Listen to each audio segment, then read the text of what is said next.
நீங்கள் பேசுவதில் கவனமாக இருங்கள். வதந்தி பரப்புபவர் அல்லது புறம் பேசும் ஒருவர் உங்களுக்கு நடுவே இருக்கும் ஒரு கொலைகாரன், திருடன் அல்லது விபச்சாரணைக்காரனை போன்றே கெட்டவர்தான். இப்படி ஒரு சட்டம் நம் நாட்டில் இருந்தால் எப்படி இருக்கும்? அநேக பிரச்சனைகள் தீரும் இல்லையா? இது ஒரு தேசத்திற்கு கடவுள் கொடுத்த கட்டளை. இதை போலவே இன்னும் சில சுவாரஸ்யமான காரியங்களை இன்று கேட்போம் வாருங்கள்.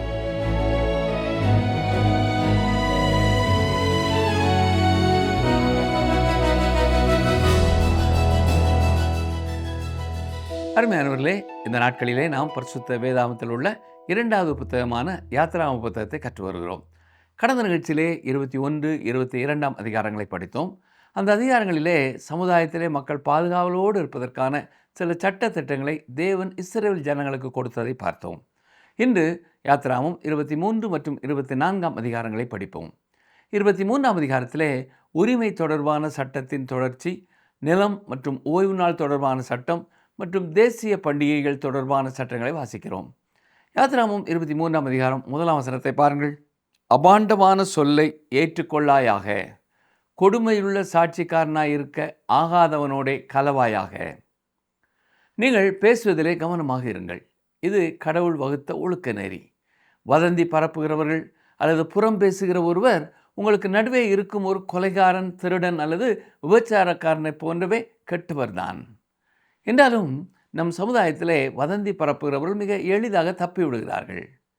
யாத்திராகமம் 23 அதிகாரம் 2 வசனத்தை பாருங்கள். தீமை செய்ய திரளான பெயர்களை பின்பற்றாதிருப்பாயாக, வழக்கிலே நியாயத்தை புரட்ட மிகுதியானவர்களின் பட்சத்தில் சாய்ந்து உத்தரவு சொல்லாதிருப்பாயாக. தீமை செய்ய திரளான கூட்டத்தை பின்தொடராதிருங்கள் என்ற கடவுளின் கட்டளையை நாம் பின்பற்றினால் அது நம்மை பேரணிகள், போராட்டங்கள் மற்றும் கலவரங்களிலே ஈடுபடுவதிலிருந்து தடுத்துவிடும். மேலும் இது நம் சமுதாயத்திலே வளர்ந்து வரும் ரவுடி கும்பல்களின் அச்சுறுத்தலையும் நீக்கும். இப்படிப்பட்ட ஒரு கும்பலைச் சேர்ந்த ஒரு அழகான இளைஞனிடத்திலே ஒருவர் பேசினார். தனக்கு சுதந்திரம் வேண்டும் என்பதால் தான் இப்படி உடை அணிந்திருப்பதாக அவன் கூறினான். ஆனால் ஆயிரக்கணக்கானோர் அவனைப் போலவே உடை அணிந்திருப்பதை போதகர் கவனித்தார். எனவே அவனிடத்திலே, நீ வேறு மாதிரி உடை அணிய துணிவாயா? அவர்கள் உன்னை ஏற்றுக்கொள்வார்களா என்று கேட்டார். அவன் இல்லை என்றான். பிறகு போதகர், அவர்கள் போராடும் பொழுது நீயும் வரிசையிலே நின்று போராட வேண்டும் அல்லவா என்று கேட்டார். அதற்கு அவன், ஆமாம், நான் அப்படித்தான் செய்ய வேண்டும் என்றான். அப்படியானால் உனக்கு உண்மையில் பெரிய சுதந்திரம் எதுவும் இல்லை, அப்படித்தானே? நீ சில விஷயங்களை செய்தே ஆக வேண்டும். அவர்கள் போராடும் பொழுது நீயும் போராட வேண்டும். அவர்கள் ஒரு குறிப்பிட்ட வழியிலே உடை அணியும் பொழுது நீயும் அதே வழியிலே உடை அணிய வேண்டும். இது சுதந்திரம் இல்லவே என்று கேட்டார். என்னை கேட்டுக்கொண்டிருக்கிற அருமையான சகோதரனை, சகோதரியே, சுதந்திரம் என்பது தீமை செய்ய ஒரு கூட்டத்தை பின்தொடர்வது அல்ல. யாத்திராகமம் 23 அதிகாரம் 3 வசனம். வியாச்சியத்திலே தரித்திரனுடைய முகத்தை பாராயாக. தீர்ப்பு என்பது பணக்காரர்களுக்கு சாதகமாகவோ அல்லது ஏழைகளுக்கு சாதகமாகவோ மாறக்கூடாது. தீர்ப்பும் நீதியும் நேர்மையாக வழங்கப்பட வேண்டும். ரோமானியர்கள் நீதியை ஒரு பெண்ணாக சித்தரித்தார்கள். அவள் மென்மையானவள், அதே சமயம் கண்களை மூடி கட்டியவள். அவள் யாருக்கும் சலுகை காட்டாதவள். ஒரு கையிலே வாளையும் மறு கையிலே தராசையும் ஏந்தியிருந்தாள். தீர்ப்பு வழங்கப்படும் பொழுது அதற்கான தண்டனை நிச்சயம் நிறைவேற்றப்படும் என்பதை வாள் குறித்தது. நீதி நியாயமாக இருக்கும் என்பதை தராசு குறித்தது. தீர்ப்பு என்பது மனிதர்களுக்கிடையே பாகுபாடு பார்க்காமல் வழங்கப்பட வேண்டும். தொடர்ந்து வரும் வசனங்களிலே கடவுள் இஸ்ரவேல் மக்களுக்கு ஓய்வு நாளையும் ஓய்வு வருடத்தையும் பற்றிய விதிகளை கொடுப்பதை நாம் பார்க்கிறோம். கவனிங்கள். யாத்திராகமம் 23 அதிகாரம் 10-11 வசனங்கள். 6 வருஷம் நீ உன் நிலத்தில் பயிரிட்டு அதன் பலனை சேர்த்துக்கொள். 7ஆம் வருஷத்தில் உன் ஜனத்திலுள்ள எளியவர்கள் புசிக்கவும் மீதியானதை வெளியின் ஜந்துக்கள் தின்னவும் அந்த நிலம் சும்மா கிடக்க விட்டு விடுவாயாக.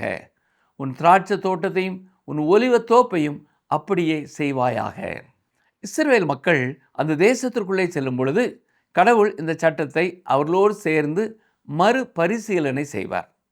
ஓய்வு நாள், ஓய்வு ஆண்டு மற்றும் யூபிலி வருடம் ஆகிய தலைப்புகள் லேவியராகம புத்தகத்திலே விவரிக்கப்பட்டிருக்கின்றன. சுருக்கமாக சொன்னால், ஓய்வு நாள் என்பது வாரத்தின் 7வது நாளாகும். அது முற்றிலும் ஓய்வெடுக்கும் நாளாக இருந்தது. ஓய்வு ஆண்டு என்பது நிலத்திற்கு எந்த ஒரு விவசாயமும் செய்யாமல் 7 ஆண்டுகளுக்கு ஒரு முறை வழங்கப்படும் ஓய்வு ஆகும். யூபிலி வருடம் என்பது விடுதலை ஆண்டு என்றும் அழைக்கப்படுகிறது. ஒவ்வொரு 50வது ஆண்டிலும் வறுமையின் காரணமாக அடிமைகளாக விற்கப்பட்ட எபிரேயர்கள் விடுதலை பெற்றார்கள். விற்கப்பட்ட நிலங்கள் அனைத்தும் அவற்றின் அசல் உரிமையாளர்களுக்கே திரும்ப கிடைத்தன. இன்று தங்களை ஓய்வு நாளை கடைபிடிப்பவர்கள் என்று கூறிக்கொள்கிறவர்கள் வாரத்தின் ஓய்வு நாளை மட்டுமே கடைபிடிக்க முயல்கிறார்கள் என்பதை இங்கே நாம் கவனிக்க வேண்டும். அவர்கள் ஓய்வு ஆண்டை புறக்கணிக்கிறார்கள். குறிப்பாக அவர்கள் விவசாயிகளாக இருந்தால் மற்றும் யூபிலி வருடத்தையும் முற்றிலும் மதிக்காமல் விட்டு விடுகிறார்கள். தொடர்ந்து வருகிற வசனங்களிலே தேசிய பண்டிகைகளை குறித்த சட்டத்தை நாம் பார்க்கிறோம். கவனிங்கள், வாசிக்கிறேன். யாத்ராமம் 23ஆம் அதிகாரம் 14ஆம் வசனம் முதல். வருஷத்தில் 3 தரம் எனக்கு பண்டிகை ஆசரிப்பாயாக. புளிப்பில்லா அப்ப பண்டிகையை கொண்டாடி நான் உனக்கு கட்டளையிட்டபடியே ஆபீப் மாதத்தின் குறித்த காலத்தில் 7 நாள் புளிப்பில்லா அப்பம் புசிப்பாயாக. அந்த மாதத்தில் எகிப்திலிருந்து புறப்பட்டாயே. என் சந்நிதியில் வெறுங்கையாய் வரவேண்டாம். நீ வயலில் விதைத்த உன் பயிர் வேலைகளின் முதற் பலனை செலுத்துகிற அறுப்பு கால பண்டிகையையும், வருஷ முடிவிலே நீ வயலில் உன் வேலைகளின் பலனை சேர்த்து தீர்த்த போது சேர்ப்பு கால பண்டிகையையும் ஆசரிப்பாயாக. வருஷத்தில் 3 தரம் உன் ஆண் மக்கள் எல்லாரும் கர்த்தராகிய ஆண்டவருடைய சந்நிதியில் வர கடவர்கள். ஆண்டிற்கு 3 முறை எபிரேய ஆண்கள் அனைவரும் எருசலேமிலே உள்ள யெகோவா தேவனுக்கு முன்பாக வந்து நிற்க வேண்டும். அவர்கள் கொண்டாட வேண்டிய 3 பண்டிகைகள் இவைகள்தான். ஒன்று பஸ்கா பண்டிகை, இரண்டாவதாக பெந்தேகோஸ்தே பண்டிகை, மூன்றாவதாக கூடார பண்டிகை. எகிப்து நாட்டின் மீது வரவழைக்கப்பட்ட கடைசி வாதையிலிருந்து இஸ்ரவேலர்கள் பாதுகாக்கப்பட்டதையும் அந்த அடிமைத்தன நாட்டிலிருந்து அவர்கள் பெற்ற விடுதலையும் நினைவு கூறும் வகையிலே பஸ்கா பண்டிகை ஏற்படுத்தப்பட்டது என்பதை நீங்கள் ஒருவேளை ஞாபகத்தில் வைத்திருக்கலாம். இஸ்ரவேல் மக்கள் வாக்குத்தத்தம் பண்ணப்பட்ட தேசத்திற்குள்ளே நுழைவதற்கு முன்பு இவை விரிவாக மீண்டும் சொல்லப்படும். யாத்ராமம் 23ஆம் அதிகாரம் 20-21 வசனங்களை பாருங்கள். வழியில் உன்னை காக்கிறதற்கும் நான் ஆயத்தம் பண்ணின ஸ்தானத்துக்கு உன்னை கொண்டு போய் சேர்க்கிறதற்கும் இதோ நான் ஒரு தூதனை உனக்கு முன்னே அனுப்புகிறேன். அவர் சமூகத்தில் எச்சரிக்கையாயிருந்து அவர் வாக்குக்கு செவி கொடு. அவரை கோபப்படுத்தாதே. உங்கள் துரோகங்களை அவர் பொறுப்பதில்லை. என் நாமம் அவர் உள்ளத்தில் இருக்கிறது. இங்கே தூதன் என்று சொல்லப்படுவது யாரை குறிக்கிறது? இதற்கான பதிலை மற்ற வேத பகுதிகள் வெளிச்சம் போட்டு காட்டுகின்றன. 1 கொரிந்தியர் 10ஆம் அதிகாரம் 4ஆம் வசனம் இவ்வாறு சொல்கிறது. கவனியுங்கள். எல்லாரும் ஒரே ஞான பானத்தை குடித்தார்கள். எப்படியெனில் அவர்களோடே கூட சென்ற ஞான கன்மலையின் தண்ணீரை குடித்தார்கள். அந்த கன்மலை கிறிஸ்துவே. மேலும் 1 கொரிந்தியர் 10ஆம் அதிகாரம் 9-10 வசனங்களை பாருங்கள். அவர்களில் சிலர் கிறிஸ்துவை பரீட்சை பார்த்து பாம்புகளால் அழிக்கப்பட்டார்கள். அதுபோல நாமும் கிறிஸ்துவை பரீட்சை பாராதிருப்போமாக. அவர்களில் சிலர் முறுமுறுத்து சங்காரக்காரனாலே அழிக்கப்பட்டார்கள். அதுபோல நீங்களும் முறுமுறுக்காதிருங்கள். பிரியமானவர்களே, அவர்கள் கீழ்ப்படிய வேண்டியது கர்த்தராகிய இயேசு கிறிஸ்துவுக்கே ஆகும். நிச்சயமாக அவரே இங்கே குறிப்பிடப்பட்டிருக்கிறார். பாருங்கள், யாத்ராமம் 23ஆம் அதிகாரம் 23ஆம் வசனம். என் தூதனானவர் உனக்கு முன் சென்று எமோரியரும் ஏத்தியரும் பெருசியரும் கானானியரும் ஏவியரும் எபூசியரும் இருக்கிற இடத்துக்கு உன்னை நடத்தி கொண்டு போவார். அவர்களை நான் அதம் பண்ணுவேன். கானானியர்களின் பாவத்தின் நிமித்தம் அவர்களை அந்த நாட்டை விட்டு துரத்தப் போவதாக கடவுள் இஸ்ரவேல் மக்களுக்கு தெரிவித்தார். இப்பொழுது அவர் அவர்களிடம் என்ன கூறுகிறார்? கவனியுங்கள். யாத்ராமம் 23ஆம் அதிகாரம் 27ஆம் வசனம். எனக்கு பயப்படும் பயத்தை உனக்கு முன் செல்லும்படி செய்வேன்.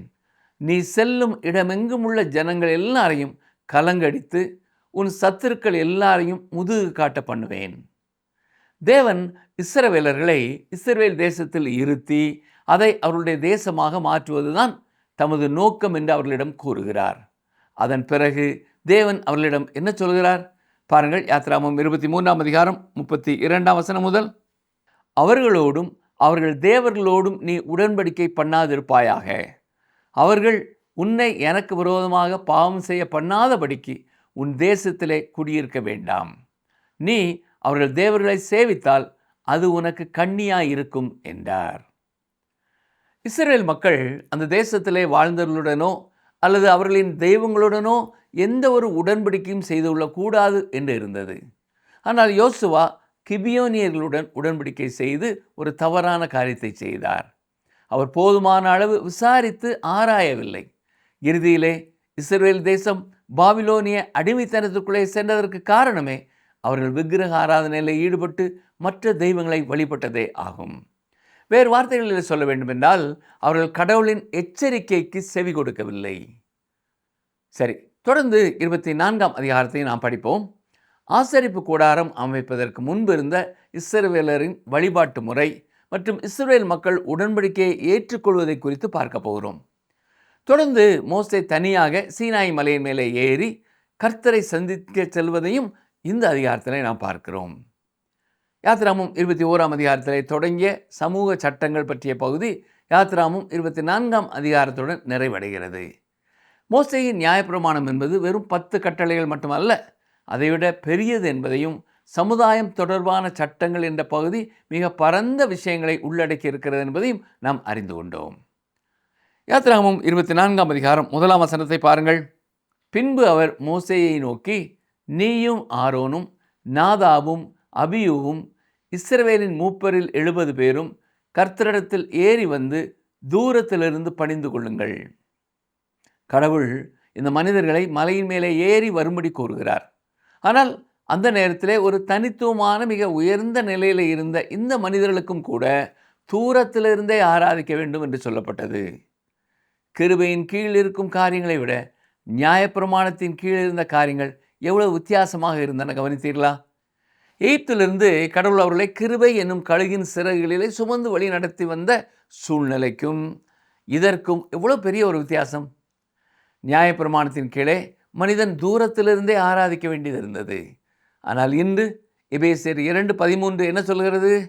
முன்னே தூரமாக இருந்த நீங்கள் இப்பொழுது கிறிஸ்து இயேசுக்குள் கிறிஸ்துவின் இரத்தத்தினாலே சமீபமானீர்கள். இன்று கடவுள் நம்மை தமது கிருபையினாலே ரட்சித்து நம் வாழ்க்கையின் பாதையிலே நம்மை வழி நடத்துகிறார். யாத்ராகமம் 24ஆம் அதிகாரம் 2-3 வசனங்கள். மோசே மாத்திரம் கர்த்தரிடத்தில் சமீபித்து வரலாம், அவர்கள் சமீபித்து வரலாகாது.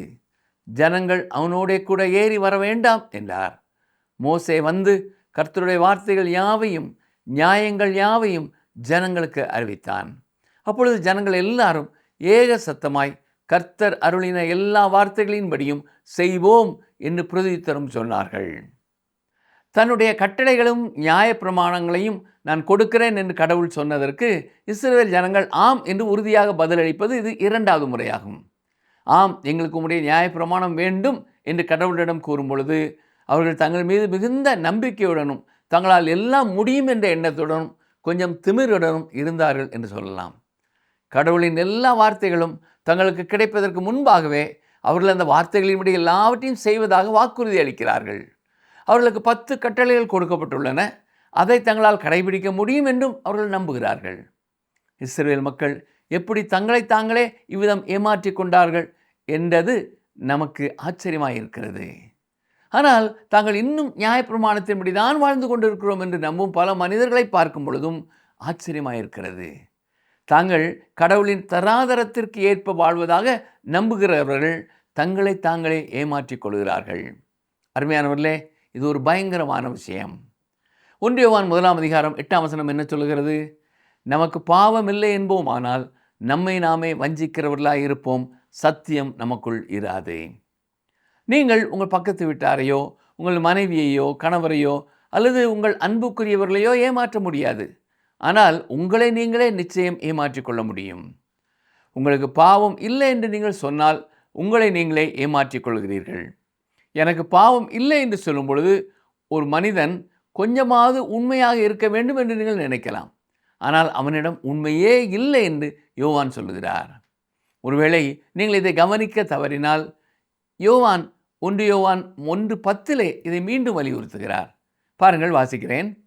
நாம் பாவம் செய்யவில்லை என்போமானால் அவரை பொய்யராக்குகிறவர்களாய் இருப்போம், அவருடைய வார்த்தை நமக்குள் இராது.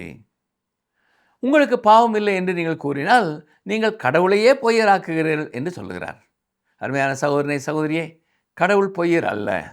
நான் உங்களிடத்திலே இருந்தால் அவரை அப்படி சொல்ல மாட்டேன். எனவே உங்களது நற்குணங்களை பற்றி பெருமை பேசாமல் இருப்பதே மிகச் சிறந்த காரியம். கர்த்தர் சொன்ன வார்த்தைகளின்படி எல்லாம் செய்வோம் என்று இஸ்ரவேல் மக்கள் கூறியது எவ்வளவு பெரிய ஒரு தைரியம். ஆனால் அவர்கள் கடவுளின் வார்த்தைகளின்படி எல்லாவற்றையும் செய்யவில்லை என்பதை நீங்கள் பார்க்க போகிறீர்கள். யாத்திராகமம் 24ஆம் அதிகாரம் 4ஆம் வசனம் முதல் 7ஆம் வசனம் வரை வாசிக்கிறேன். மோசே கர்த்தருடைய வார்த்தைகளை எல்லாம் எழுதி வைத்து அதிகாலமே எழுந்து மலையின் அடியில் ஒரு பலிபீடத்தை கட்டி இஸ்ரவேலருடைய 12 கோத்திரங்களுடைய இலக்கத்தின்படியே 12 தூண்களை நிறுத்தினான். இஸ்ரவேல் புத்திரரின் வாலிபரை அனுப்பினான். அவர்கள் சர்வாங்க தகன பலிகளை செலுத்தி கர்த்தருக்கு சமாதான பலிகளாக காளைகளை பலியிட்டார்கள். அப்பொழுது மோசே அந்த இரத்தத்தில் பாதி எடுத்து பாத்திரங்களில் வார்த்து பாதி இரத்தத்தை பலிபீடத்தின் மேல் தெளித்து உடன்படிக்கையின் புஸ்தகத்தை எடுத்து ஜனங்களின் காது கேட்க வாசித்தான். அவர்கள் கர்த்தர் சொன்னபடியெல்லாம் செய்து கீழ்ப்படிந்து நடப்போம் என்றார்கள். இந்த இஸ்ரவேலர்கள் நிச்சயமாகவே மிகுந்த நம்பிக்கையுடன் இருந்தார்கள். சொல்லப்போனால் அவர்கள் தற்பெருமை மற்றும் சுய நம்பிக்கை நிறைந்தவர்களாய் காணப்பட்டார்கள். தங்களால் கடவுளின் சட்டத்தை கடைபிடிக்க முடியும் என்று அவர்கள் உண்மையாகவே நினைத்தார்கள். இதுதான் தங்களை தாங்களே ஏமாற்றிக்கொள்ளும் மிக மோசமான சுய ஏமாற்று வேலையாகும். அவர்கள் கடவுளுக்கு கீழ்ப்படிவதாக வாக்கு கொடுத்தார்கள். ஆனால் அவர்களால் கீழ்ப்படிய முடியவில்லை. சாதாரணமாக ஒரு மனிதன் தன்னால் கடவுளை பிரியப்படுத்த முடியும் என்று நம்புகிறான். ஆனால் அவனால் அது முடியாது. நீங்களோ நானோ கடவுளை பிரியப்படுத்த முடியாது. ஏனென்றால் எந்த ஒரு மனிதனாலும் கடவுளின் தராதரத்தை எட்ட முடியாது. கடவுளை பொறுத்தவரை நாம் முற்றிலும் சீரழிந்த ஒரு மனித இனத்தைச் சேர்ந்தவர்கள் என்பதை நாம் மறந்து விடுகிறோம். உங்களுக்கு இதில் ஏதேனும் சந்தேகம் இருந்தால் இந்த உலகத்தை சுற்றி பார்த்து எங்கும் நிறைந்துள்ள சட்டமின்மையை கவனித்து பாருங்கள். எல்லா பக்கங்களிலேயும் இருக்கும் பாவம், குழப்பம், நாத்திகம் மற்றும் இறைபக்தியற்ற நிலை ஆகியவற்றை பாருங்கள். நீதிமான் ஒருவனுமில்லை, ஒருவனாகிலும் இல்லை என்றுதான் ரோமர் 3:10 நாம் வாசிக்கிறோம். கடவுள் கூறும் இந்த வார்த்தை மிகவும் உண்மையானது. நாம் பாவம் நல்லது என்றும் கெட்டது நல்லது என்றும் அழைக்கப்படுகிற ஒரு காலத்திலே வாழ்ந்து கொண்டிருக்கிறோம். இப்படிப்பட்ட ஒரு காலம் வரும் என்று தீர்க்கதரிசிகள் சொன்னார்கள். இப்பொழுது நாம் நிச்சயமாக அந்த காலத்திற்கு தான் வந்து சேர்ந்து விட்டோம். யாத்திராகமம் 24ஆம் அதிகாரம் 8ஆம் வசனம் பாருங்கள். அப்பொழுது மோசே இரத்தத்தை எடுத்து ஜனங்களின் மேல் தெளித்து, இந்த வார்த்தைகள் யாவையும் குறித்து கர்த்தர் உங்களுடைய பண்ணின உடன்படிக்கையின் இரத்தம் இதுவே என்றான். கடவுள் இஸ்ரவேல் மக்களுக்கு சட்டத்தை கொடுப்பதற்கு முன்பாகவே பலி செலுத்தப்பட வேண்டும் என்பதை அவர்கள் அறிந்து கொள்ளும் பொருட்டு அவர்கள் மேல் இரத்தம் தெளிக்கப்பட்டது. எபிரேயர் 9ஆம் அதிகாரம் 22ஆம் வசனம் இவ்விதமாய் சொல்லுகிறது. கவனியங்கள், வாசிக்கிறேன். எபிரேயர் 9:22. நியாயப்பிரமாணத்தின்படி கொஞ்சம் குறைய எல்லாம் இரத்தத்தினாலே சுத்திகரிக்கப்படும். இரத்தம் சிந்துதல் இல்லாமல் மன்னிப்பு உண்டாகாது. கடவுள் இதை பல முறை மீண்டும் மீண்டும் கூறியிருக்கிறார். நாம் யாராவது பரலோகத்திற்கு செல்ல வேண்டுமென்றால் அதற்கு முன்பாக ஒரு ஜீவன் கொடுக்கப்பட வேண்டும். அதற்கான தண்டனையும் செலுத்தப்பட வேண்டும். யாத்திராகமம் 24ஆம் அதிகாரம் 9ஆம் 10ஆம் வசனங்கள். பின்பு மோசேயும் ஆரோனும் நாதாபும் அபியுவும் இஸ்ரவேலருடைய மூப்பரில் 70 பேரும் ஏறி போய் இஸ்ரவேலின் தேவனை தரிசித்தார்கள். அவருடைய பாதத்தின் கீழே நீல கல்லிழைத்த வேலைக்கு ஒப்பாகவும் தெளிந்த வானத்தின் பிரபைக்கு ஒப்பாகவும் இருந்தது.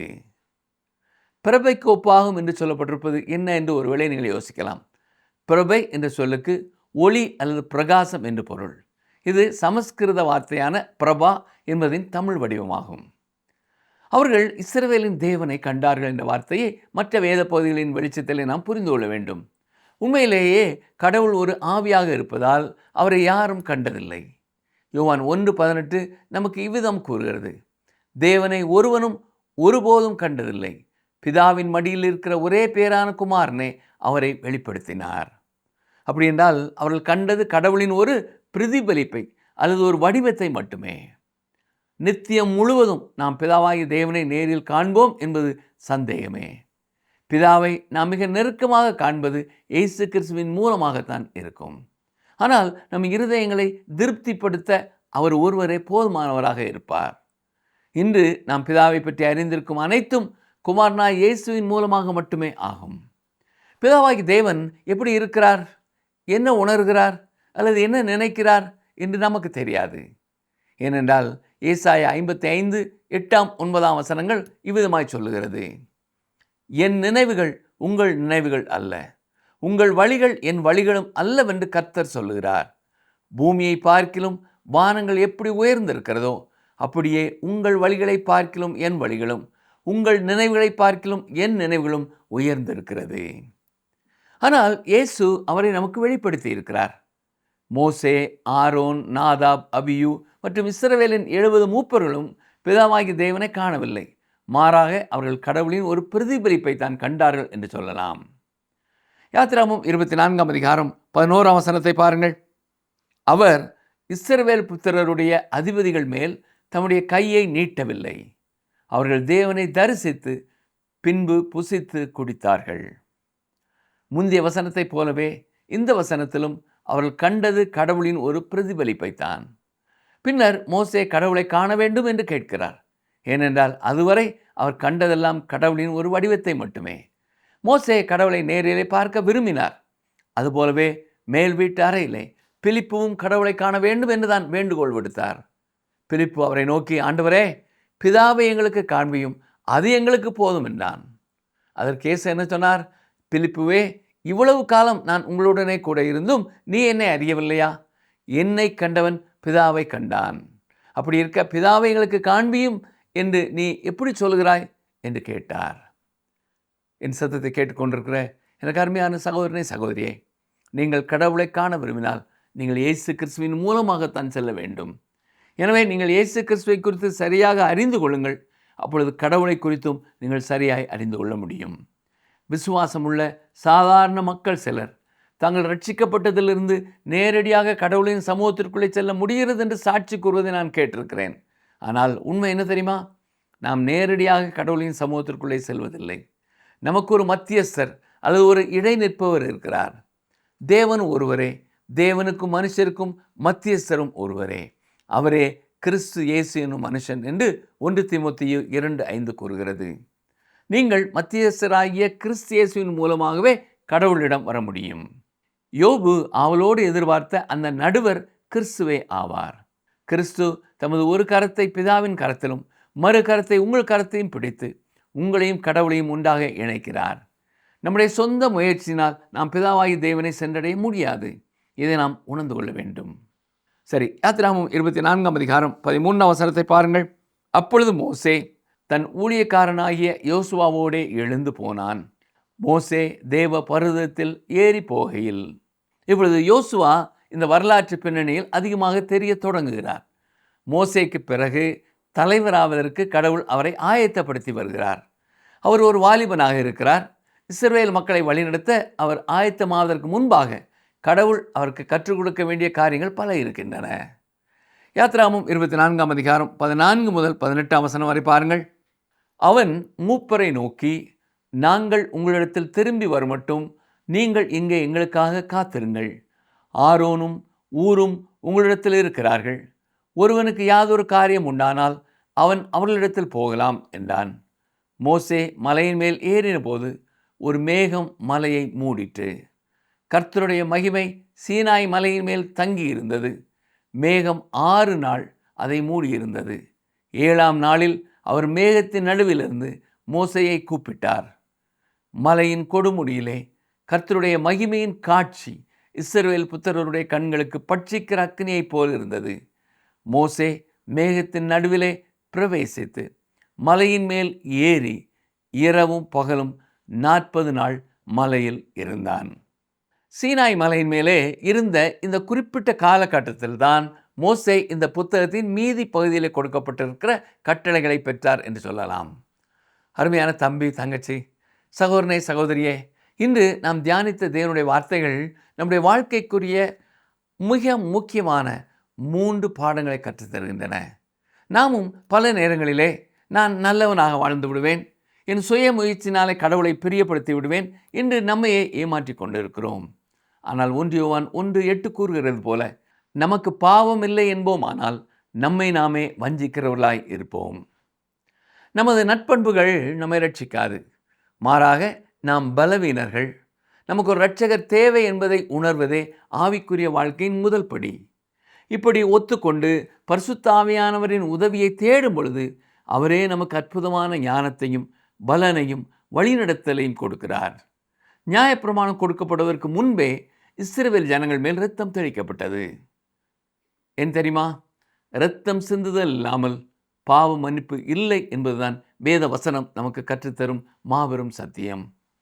நம்முடைய பாவ கரைகளை கழுவ நம்முடைய நல்ல கிரியைகளால் முடியாது. கல்வாரி சிலுவிலை சிந்தப்பட்ட இயேசு கிறிஸ்துவின் பரிசுத்த இரத்தம் மட்டுமே நம்மை சுத்திகரிக்க முடியும். அன்று தூரத்திலிருந்து ஆராதித்த நாம் இன்று கிறிஸ்துவின் இரத்தத்தினாலே தேவனுக்கு மிக சமீபமாக வந்திருக்கிறோம். மோசேயும் ஆரோனும் 70 மூப்பர்களும் கண்டது தேவனுடைய முழுமையான மகிமையின் ஒரு பிரதிபலிப்பை மட்டுமே. யோவான் 14:9 இயேசு பிலிப்பிடம் கூறியது என்ன? என்னை கண்டவன் பிதாவை கண்டான். நாம் பிதாவாகிய தேவனை அறிய வேண்டுமானால் இயேசுவின் மூலமாக மட்டுமே அது முடியும். யோபு அவளோடு எதிர்பார்த்த அந்த நடுவரை போல இயேசு ஒரு கரத்தை பிதாவின் கரத்திலும் மறு கரத்தை நம் கரத்திலும் பிடித்து நம்மை பரிசுத்த பிதாவோடு ஒப்புரவாக்கி இருக்கிறார். அருமையானவர்களே, நாம் இன்னும் நியாயப்பிரமாணத்தின் கீழே நான் இதை செய்வேன் அதை செய்வேன் என்ற சுய நீதியோடு வாழ்ந்து கொண்டிருக்கிறோமா? அல்லது ஆண்டவரே, என் சுய பலத்தால் ஒன்றும் செய்ய முடியாது, உமது கிருபையும் உமது இரத்தமும் மட்டுமே என்னை ரட்சிக்க முடியும் என்று இயேசுவின் கிருபையை சார்ந்திருக்கிறோமா? நம்மை நாமே ஆராய்ந்து பார்த்து நம்மை முழுமையாக அந்த மத்தியஸ்தராகிய இயேசுவின் கரத்திலே ஒப்புக் கொடுப்போம். தேவன் உங்களை ஆசீர்வதிப்பாராக. ஆமென்.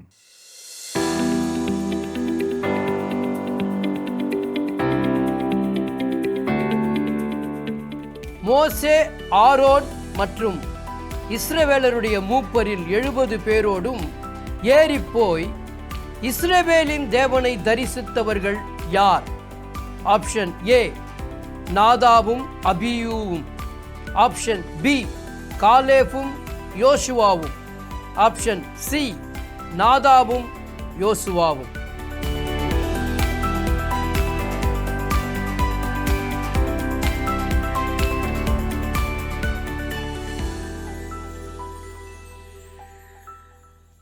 சுதந்திரம் என்பது தீமை செய்ய ஒரு கூட்டத்தை பின்தொடர்வது அல்ல. நீதித்துறையில் ஏழை பணக்காரன் என்று பார்க்கக்கூடாது. 7வது வருடம் வயலை வெறுமையாக விட வேண்டும். எத்துணை அற்புதமான சட்டங்கள்! ஆனாலும் இவைகளை செய்தால் நீ பிழைப்பாய் என்று அல்ல. நீ கிருபையால் தேவனுக்குள் பிழைத்து அவருடைய கிருபையின் மூலம் இவைகளை செய் என்பதே ஆண்டவர் இயேசு கிறிஸ்துவின் எதிர்பார்ப்பு. ஏனெனில் நமது சுயபலத்தில் எதுவும் நம்மால் செய்ய முடியாது. எதை செய்தாலும் தேவ பலத்தோடு தேவ ஒத்தாசையோடு செய்ய தேவன் நமக்கு துணை செய்வாராக. இந்த நிகழ்ச்சி உங்களுக்கு பிடிச்சிருக்கா? அப்ப இப்பவே மிஸ்டர் கால் கொடுங்க. பரிசு வெல்றது நீங்களாவும் இருக்கலாம்.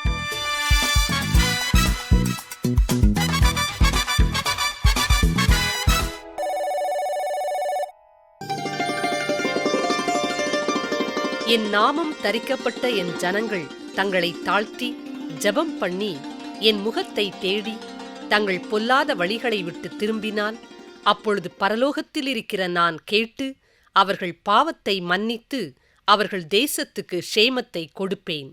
2 நாளாகமம் 7:14. என் நாமம் தரிக்கப்பட்ட என் ஜனங்கள் தங்களை தாழ்த்தி ஜெபம் பண்ணி என் முகத்தை தேடி தங்கள் பொல்லாத வழிகளை விட்டு திரும்பினால், அப்பொழுது பரலோகத்தில் இருக்கிற நான் கேட்டு அவர்கள் பாவத்தை மன்னித்து அவர்கள் தேசத்துக்கு சேமத்தை கொடுப்பேன். 2 நாளாகமம் 7:14.